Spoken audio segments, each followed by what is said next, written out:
Hey everyone, I finally got my hands on a Backbone 1 controller. The Backbone 1 is a GeForce Now recommended controller, and thanks to GeForce Now for supplying the Backbone 1 for me to be able to play on my iPhone 12 Pro.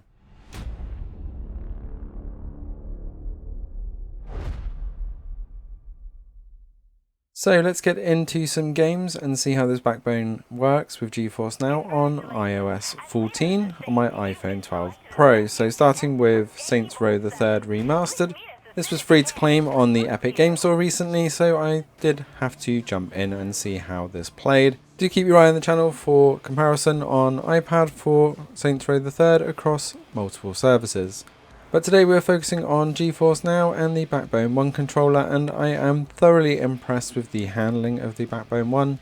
No latency at all here on Saints Row the Third Remastered, and it really did feel like it was a native controller. My iPhone 12 Pro is a little bit wide, so it does feel a little bit strange having that wider grip, but the R2 analog trigger really did make driving a pleasure here. However, Saints Row the Third Remastered does have a fairly decent damage control on the cars, so I didn't last particularly long with my driving style. It's definitely no GTA, but it was fun nonetheless. And looking extremely good here on GeForce Now until I exploded. So moving over to Control, still one of my favourite games to play on GeForce Now. Just look at how gorgeous that looks. If you're looking at this on a small screen, you're going to get the full effect of this. Playing on the iPhone 12 Pro really did make this shine for me. And the Backbone 1 controller was just so responsive. The right thumbstick can sometimes feel a little bit undersensitive, but for Control the default was quite nice. And once you've got used to the button mappings, it really did just feel so good. Playing Control was so responsive and there was no input latency at all. And just look at the gorgeous effect here of the furnace.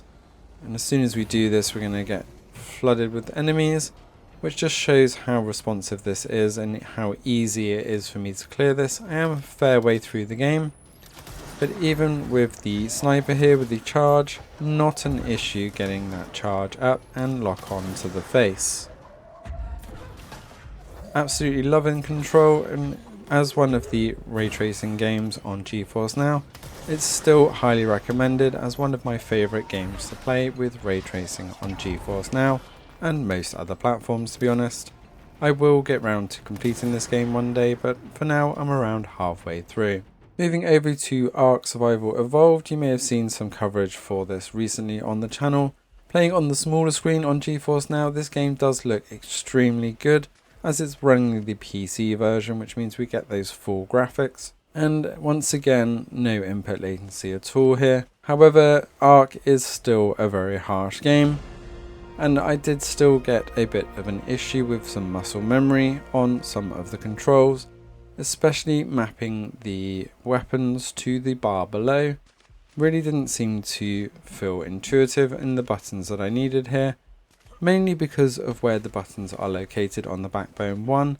This caused me the biggest issue overall, as I would be using muscle memory to press certain buttons like A or X or Y, but because they're in an opposite direction to the thumbstick, as the thumbstick on the Backbone 1 is above the buttons rather than below, I would often trigger the wrong button just because I'm used to reaching up instead of down.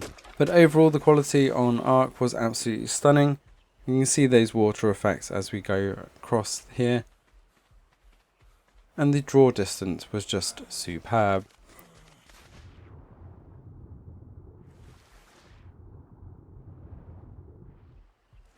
So in the grand scheme of things, they're fairly tame games, so I thought I'd push it to the limit and have a go at Ghostrunner.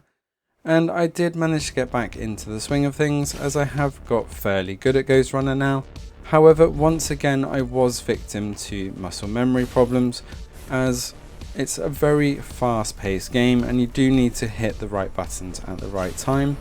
Otherwise you do succumb to dying very, very quickly, and often a lot of times in a very short space of time. And this is what really got me with Ghostrunner, is I kept pressing the wrong button for attack or dodge. Because of this different layout to the controller, it just kept catching me off guard. But as you can see, The game itself ran absolutely perfectly, and those controls are silky smooth. They're just gonna take a bit of getting used to if you're switching from a standard controller over to the Backbone One. Finishing off then with some Destiny 2 Beyond Light. I thought I'd dive into a mission here, and I was just so impressed again with the quality. It never lets you down on GeForce Now. And the fact that it's on the smaller screen means you don't get any of that pixelation or screen tearing from the 1920 by 1080 stream, and it just looks absolutely crystal clear. You can see here, especially if you're watching on a smaller screen, it's going to just look crystal clear and pin sharp. So having those controls at your fingertips with the Backbone One just felt so good and just looked absolutely phenomenal. I must admit that I did find it a lot easier with the shooters to get used to the control layout, as it did feel a little bit more natural, but with those games like Ghost Runner where you have to know every single button and position for those split-second decisions, it was a lot more difficult. But L3 and R3 also work perfectly fine on the Backbone One, so sprinting and melee from those thumbsticks was just natural and really was just a joy to play. And every time I dive into Destiny 2, I do feel like I need to spend some more time in this game, as there's just so much to it. And playing on mobile now with the Backbone One really does make that a possibility, as being able to play sat on the sofa when the missus is watching random things on TV. Let us know what you think of the Backbone One controller, and check out the link in the description below if you're in the US to pick one up. Otherwise, if you are on iOS, then I highly recommend this controller for GeForce Now particularly, as it is just such a fantastic layout and is much more easy to use and portable than other controllers and clips. I will caveat that though, if you are using a case thicker than about 0.5 millimeters, you are going to have to take your phone out of the case to clip it into the Backbone One, as it doesn't seem to work with any case. Because it plugs into the lightning port, you do need to have that tight connection, so if you are going to use a controller, you will have to take your phone out of any case that it's in to do so, which is a bit of a downside compared to a lot of clips, but I think in this case it is worth it. Thanks for watching. Don't forget to hit that like and subscribe button, and let us know in the comments below your thoughts on this video as well as the controller and GeForce Now. Take care and see you next time.